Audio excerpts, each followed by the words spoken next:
Batzuk galdetu dira zuen, zelan aldu zuen jakin, angelu bat, noiz izango dan kamutza eta noiz ez. Hau da, sinuen teoremaren bitartez kalkulatzen duzunean, zelan jakin, zelan sinuak emoten duen, sinuen teoremaz kalkuladorak emoten duen angelu zorrotza, zelan jakin ez dan hori eta dala, egun dala hori kenbera, kamutza dana. Bai? Principios. Ez dira izango kamutzak alde laburren aurrian dauden angeluak. Bakarrik alde izan kamutza alde luzienaren aurrian dagoena.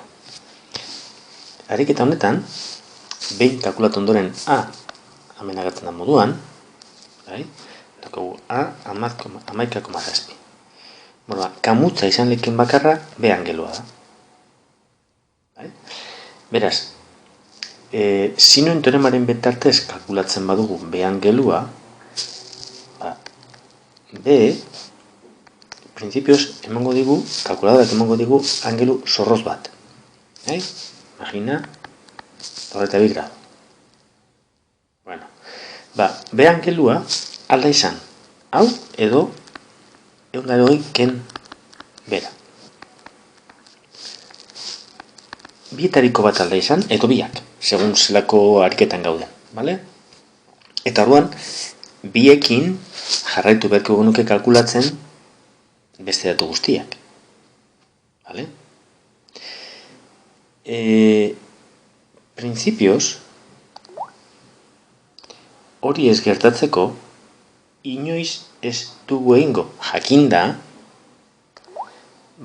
alde luzeenaren aurrian dauen angelua kalkulatu.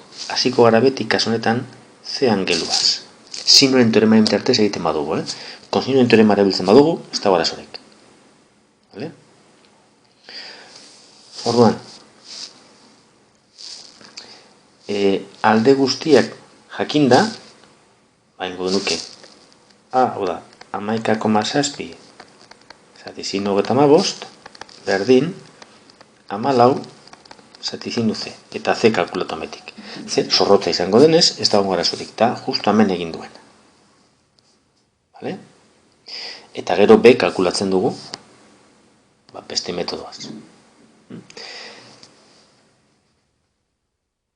Ados, vale? Beraz, ohitura moduan, beti, sinuren teoremaren bitartez kalkulatzen ditugunean angeluak, ez hartu inoiz lehen alde luzienaren aurrian dagoen angelua kalkulatzeko.